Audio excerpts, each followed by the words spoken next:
everybody, happy horror-versary weekend thing. Yes, I am Gareth here from What Culture Wrestling. Do not adjust your television or phone, whatever you're watching on. I'm here to talk about all the news on a Sunday on my own because that's just what we do. And before you ask, I know I'm wearing a Star Wars t-shirt that says I'm your father. It is a Star Wars t-shirt, it's not just me saying that to everyone because that'd be very, very weird.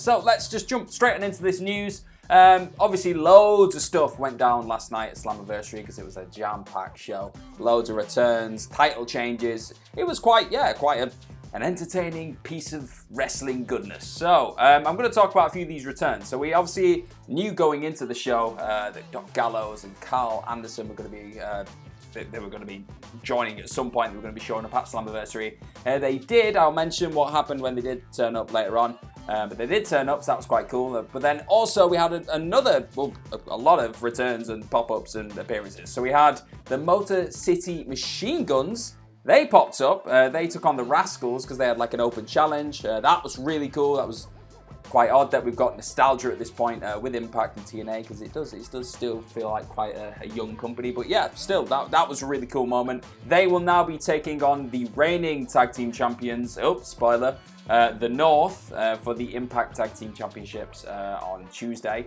So that's really cool. They're going to be jumping straight back into the mix there. Also, we had the return of EC3, which was pretty cool. That was after the main event. That, again, we will get into in a minute. We also had Eric Young returning. So we got two former TNA / Impact / whatever it is, world champions. They both returned. Eric Young actually returned in the fatal. He turned it into a fatal 5-way, the main event. So that was another awesome moment.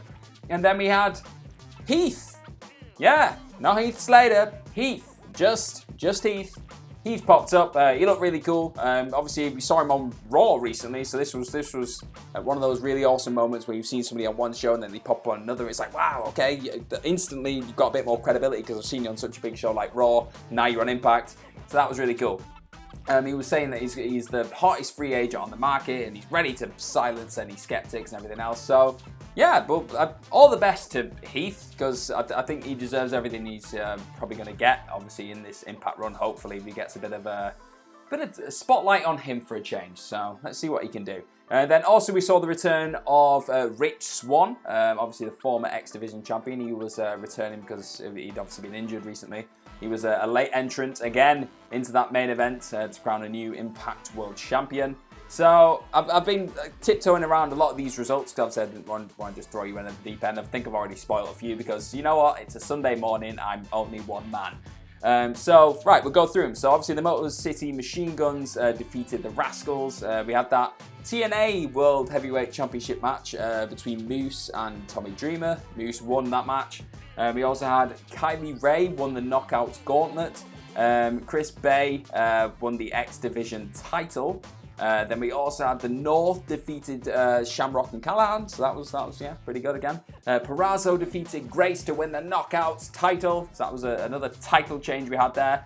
And then in the main event, we had Eddie Edwards defeating Austin, Trey, Young, and Swan to win the Impact title. And obviously after this, he celebrated with the Good Brothers after they'd helped him obviously fight some people off because that happened at the end. And then after that, we had a video clip of EC3 just looking really intimidating like he had done in that cinematic match that he put on YouTube. I believe it was really early morning yesterday. My time zones are flipping around. So yeah, that was really cool. A lot of returns. I really want to watch the next episode of Impact now. So I think it's done its job, this pay-per-view. It's made me really interested in the content again. Loads of big names just thrown back into the mix. So yeah, let me know what you think of Slammiversary, what you think of the actual results of the pay-per-view, what you think of all these crazy appearances and returns. Okay, and speaking about this whole Impact madness, people returning and popping up and making their debuts and everything else. Originally, Doc Gallows and Karl Anderson's Impact debut, when it was originally muted and everything else, it wasn't going to look like what we got at Slammiversary. According to Wrestling Inc., the Good Brothers' original debut involved them actually attacking Tessa Blanchard in the Slammiversary main event, and this was designed to help them gain instant heat. So, looking like they were going to come straight in and be heels. But this is a segment that obviously was originally pitched to Executive VP Scott D'Amore, but these plans then went straight out of the window when Blanchard departed from the company and vacated the Impact World title. So that would have been really cool. It would have been a bit of a shock factor, but I don't know. I quite liked that they came and helped Eddie Edwards at the end. They shared a beer and everything else. That was a really good move. It's just nice seeing them in this position straight away. They're near that top of the card. They're mixing with the right people.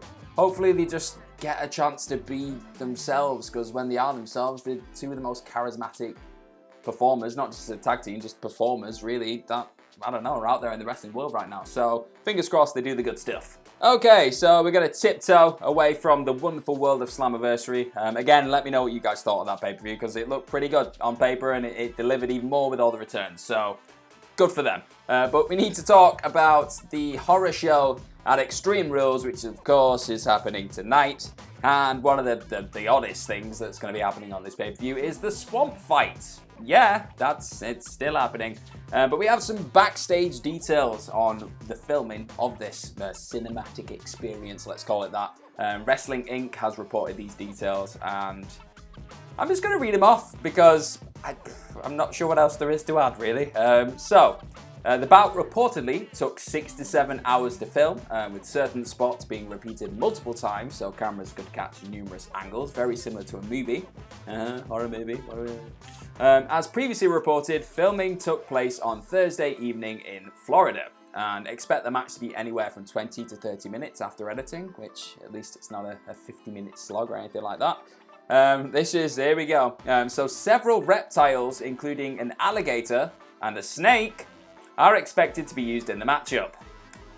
Moving on, apparently the ending is similar to that of a horror movie, because, you know, it's the horror show. As I mentioned, it's the horror show, with the classic Friday the 13th specifically being mentioned as an inspiration. I'm gonna hate this match. I'm not a big fan of horror movies, don't shoot me. Vince McMahon was not involved with any aspects of the Swamp Fight. That's good news, I guess. Wyatt was reportedly the driving force, as most of the match was his conception. So it's a bit of a mixed bag. It's great thinking, seeing that Wyatt's had a very hands-on approach to this, because when that does happen, we get the brilliance of things like the Firefly Funhouse. So that immediately makes me a bit more excited about the match, and the fact that Vince McMahon's not had his mitts all over it. The fact that we've got reptiles, including an alligator and a snake, is a bit alarming, but I'm so excited. That's just going to be insane. I think we would have been a bit upset if we didn't have them in it. Do you know what I mean? I think all the promotional videos and everything else have hinted towards that actual element of being in the swamp, and I feel like they are very vital cogs of the swamp experience, so that's going to be cool. And yeah, I don't know. It's going to be like Friday the 13th. I'm not going to like this match because I get scared easy. Moving on. Right, so here's something I didn't really think I'd be reading today. Somebody wants the Mixed Match Challenge to return, which, to be honest, I really enjoyed the Mixed Match Challenge. It was a quite cool little fun concept. Nobody really took it that seriously, but because of that, it allowed the wrestlers just to be themselves and just spread their wings a little bit, and then create these little, not even create characters, just let them be these characters that people were engaging with and enjoying. Like you saw Becky Lynch and Sami Zayn. I always remember that they had a nice little bond throughout their appearance on the show, challenge, tournament, whatever it is. Yeah, so I really like that. So apparently Brie Bella wants to do a Mixed Match Challenge with Daniel Bryan, which I don't know. I'm up for that. I'm here for that. She said she'd love to go back and do that. She was speaking on the Bella's podcast about possibly returning to the ring to compete in this challenge. And she said, I'm just going to read off the exact quote. She said, I told Bryan if they bring back the Mixed Match Challenge, granted I'm about to give birth in a week or two, but when they bring it back and I'm ready, I would love to go back and do that with him. It'd be really fun. Birdie is getting older and is understanding wrestling. She likes it until she sees Bryan getting beat up. Then it's game over, which I can understand that. That can't be great, seeing your dad get beat up on telly. Birdie just naturally does wrestling moves on us and is very tall for her age. I look at her and I'm like, she might be born for the business, which terrifies me as a parent. Yeah, you don't want to be pushing wrestling on them at that age. That is not a good combination when your mum and dad are both been wrestlers too. She doesn't really stand a chance. But I don't know, I'd be really interested in seeing Brie Bella and Daniel Bryan have a bit of a run in the Mixed Match Challenge. I just want to see it back. It threw up such cool combinations between people. I always really like the Miz and Asuka combo as well. I think it's just, it allows certain talents to explore areas of the character they wouldn't normally get the chance to do just on main roster television, pay-per-views and everything else. So I'm here for it. I'm game. So you've heard us, WWE. Bring back the Mixed Match Challenge and yeah, bring Brie and Bryan around to kick everyone's ass. Right, so this one's a little bit close to home for me and probably Phil of What Culture, because every single week we talk about SmackDown. We do it on the SmackDown review and everything else. And we've been big advocates of Naomi getting a bit more of a push than what she's had, more than anything, because she deserves it, because she's such a talented performer. She's got such a marketable package. You just look at her and just, wow, superstar. You look like a superstar, the glow thing, everything else, but she can really go in the ring, and it just doesn't make sense why she's not been getting this push. And now we've had, after she lost to Lacey Evans again, it's 2 weeks in a row now. Well, technically it was called off the week before that, but that doesn't make it any better. After this, a hashtag Naomi deserves better hashtag started trending on Twitter. And a lot of people started showing support, which is, yes, this sort of movement needs to happen for her, because if you saw her turn up in the Women's Royal Rumble this year, it was insane. Like, she popped up and she was like she was the big returning hero spot. Like, the Baszler pop was cool and everything, but seeing Naomi's, it was like, oh my god, we love you, you're amazing. It was just huge. Not quite on the level of an Edge pop, but it was still pretty big. And now you've got the likes of Lio Rush and even AEW's Big Swole have popped up to show support for Naomi after this hashtag started popping around. Lio Rush put, oh yeah, and Naomi WWE should have been a 10 times women's champion by now. And Big Swole then put, Naomi being that woman, okay. I will take no slander of any kind regarding that queen. So, yeah, and then she shut down. I think that a fan disagreed with Swole over these comments, which I don't know how you can disagree with it, because she's just been awesome. But Swole then said, I'm nowhere near Naomi's pedigree. She's put in the work, and the fruit it has yielded is not enough. This is about her time, not mine.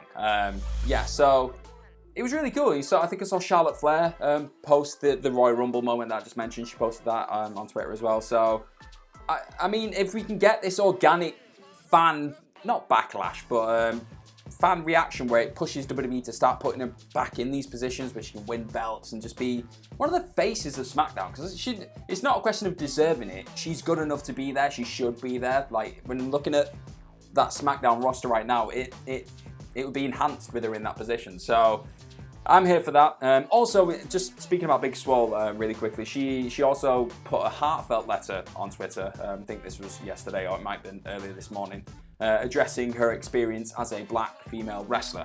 She said how race relations sometimes fall on deaf ears in the pro wrestling industry. And it's not massive. It's not a huge, big statement. Go and check it out on Twitter. Go and follow her. Give it a read. It's definitely worth reading at this point.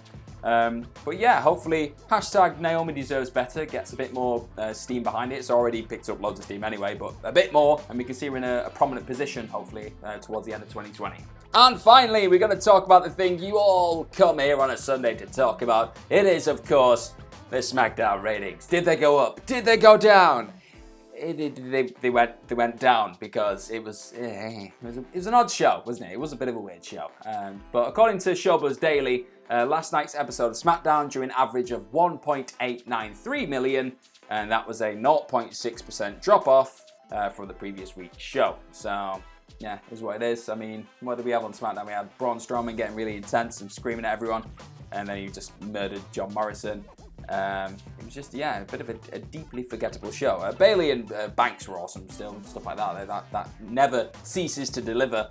But yeah, not great signs for your go-home show going into your pay-per-view. Hopefully that's normally where you're going to get a big rating spike, get everyone really interested, and then they come watch the show. So it's not really worked out that way. They were tied for number one in the always important 18 to 49 demographic with a rating of 0.45. But that number was also down from last week, so not exactly good news. But yeah, that's it. That's a Sunday. So let me know what you think about all these news stories that we've had today, what you think of all the madness of Slammiversary, which return are you most excited to see what happens next with? Is it Heath? Is it EC3? Eric Young? The Good Brothers? Rich Swann, technically? There's a lot. If I missed any, I'm sorry. I have been Gareth from What Culture Wrestling. Do not forget to go and follow me on Twitter at gmorgan04 and follow everybody here at What Culture Wrestling at What Culture WWE. Had to think about that one today. But yeah, it's a Sunday, it's the end of the week, you've had a really solid effort, you put it in there, so go and enjoy yourself, even if that's just sitting back and watching TNA again, or preparing yourself by eating loads of snacks and watching loads of horror films for the horror show at Extreme Rules. Whatever you want to do, I'm here for it. I've been Gareth. Thank you very much.